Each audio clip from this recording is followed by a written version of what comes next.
আজ রান্না করছি পাহাড়ি ঐতিহ্যের অন্যতম জনপ্রিয় একটি খাবার বাঁশকোরল আর মুরগি দিয়ে তৈরি দারুণ সুস্বাদু একটি রেসিপি।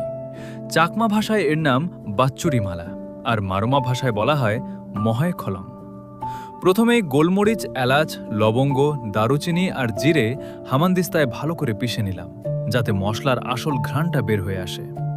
এরপর একে একে আদা, রসুন, পেঁয়াজ আর কাঁচামরিচও হামানদিস্তায় বেটে নিলাম।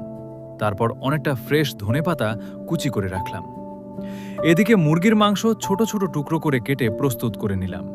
এবার একটি প্যানে তেল গরম করে প্রথমে পেঁয়াজ, তারপর আদা, রসুন, কাঁচামরিচ আর জিরে দিয়ে ভালোভাবে ভেজে নিলাম। এরপর পরিমাণ মতো লবণ, মরিচ আর হলুদ গুঁড়ো দিয়ে মশলাগুলো সুন্দর করে কষিয়ে নিলাম। মশলা থেকে তেল ছেড়ে এলে কেটে রাখা মুরগির টুকরোগুলো দিয়ে ভালোভাবে নেড়ে কষিয়ে নিলাম। এরপর দিয়ে দিলাম প্রচুর পরিমাণে ধনেপাতা, যা এই রান্নার স্বাদ আর ঘ্রাণকে অন্য এক মাত্রায় নিয়ে যায়। তারপর অল্প নাপ্পি পানিতে গুলে মিশিয়ে দিয়ে ঢাকনা লাগিয়ে কিছুক্ষণ রান্না করলাম, যাতে সব স্বাদ মুরগির ভেতরে ভালোভাবে মিশে যায়। চিকেন ভালোভাবে রান্না হয়ে গেলে সেই মিশ্রণটি চামচের সাহায্যে একে একে বাঁশকোরলের ভেতরে ভরে দিলাম।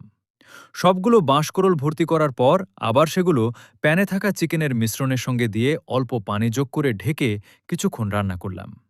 এতে বাঁশকোরলের নিজস্ব সুগন্ধ আর চিকেনের মশলার স্বাদ একসঙ্গে মিশে তৈরি হলো অসাধারণ এক পাহাড়ি ঐতিহ্যবাহী পদ। সবশেষে গরম গরম ভাতের সঙ্গে পরিবেশন করলাম। একবার খেলে এই অনন্য স্বাদ আর বাঁশকোরলের ঘ্রাণ সহজে ভোলার নয়। পাহাড়ি খাবার ভালোবাসলে এই রেসিপিটি অবশ্যই একবার ট্রাই করে দেখবেন।